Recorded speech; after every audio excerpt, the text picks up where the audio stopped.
Jason Isaacs, one of the Emmy-nominated stars of The White Lotus Season 3, gave a rousing acceptance speech at the Creative Coalition's Humanitarian Awards luncheon on September 13th, during which he warned that hate is being weaponized everywhere in the world. The actor, who was among 7 esteemed creatives honored at the ceremony, began his speech by citing his mother as a contentious inspiration for a life of service. She was much more comfortable helping other people than being herself, he said of his upbringing. I found her incredibly annoying. She told us all the time how she was saving the world. Now at 62 years old, though, Isaacs admits, one thing my mother did give me, along with all kinds of terrible complexes, is a sense of responsibility, and that with great privilege comes great responsibility. He explained that he got into acting because he felt more comfortable pretending to be someone else than being himself, and that he discovered immense satisfaction in giving back. After his statement on the dangers of hatred, he shared a story of volunteering with an aspiring teenage filmmaker at a school in South Central Los Angeles, and how this young girl he worked with led a troubled life, yet found inspiration and purpose in the arts. I have books and I have the arts, Isaacs recalls the girl saying, and I know there is a way out of this community coming. With a mix of humor and introspection, Turturro's speech reflected on his experiences taking care of his late brother with mental challenges and physical illness. The Emmy-nominated actor said, "My older, late brother, Ralph, was very talented, very friendly, a generous soul, but he was in pain from an early age, and he suffered, and he never received any accolades in his life.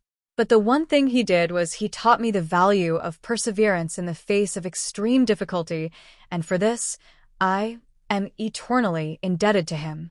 Turturro ended his speech with a bittersweet story of his brother, who, while undergoing chemotherapy, requested that he speak to him like Arnold Schwarzenegger for the duration of his treatments.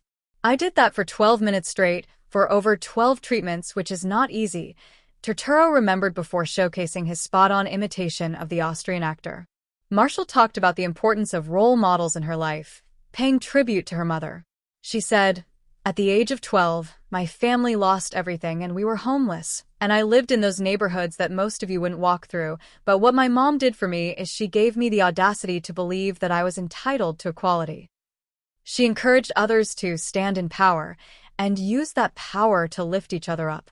Similarly, the Emmy-nominated Rothwell opened her speech saying, "Talent is a gift, but service is a choice." She added that she is dedicated to using her platform for service. "My path in this life and my purpose is simple.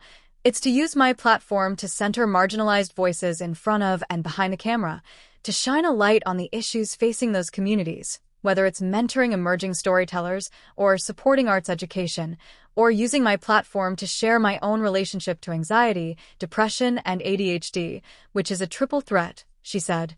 "I am very committed to using my platform and the power of the arts to leave the world a little bit better than I found it." Howie, who has also been a longtime advocate for mental health awareness and support, accepted her award. "I've come to understand that caring for our mental health isn't something that we're just born knowing how to do. It's a practice, a daily practice, and one that we all need to learn, myself included," she said. Howie has explored such topics through her role on Ginny and Georgia and praised how arts and entertainment play a significant role in normalizing conversations around mental health. Grease and Light bookend the line of acceptance speeches, both touching upon the vulnerability of the arts and humanitarian work. Grease talked about empathy and the need for giving back. "In this day and age, we're faced with incredible cuts of money for really, really good causes, and empathy is so important. Empathy and understanding," he said.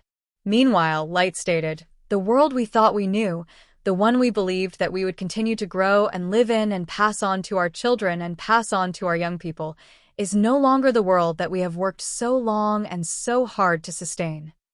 She concluded with optimism, though, acknowledging the Creative Coalition as a beacon of hope. "There is no reason to despair," she said.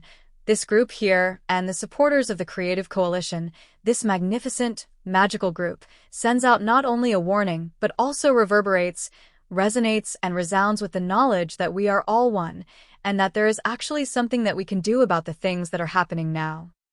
The Humanitarian Awards luncheon took place at Craig's Restaurant in West Hollywood one day ahead of the 77th Primetime Emmy Awards.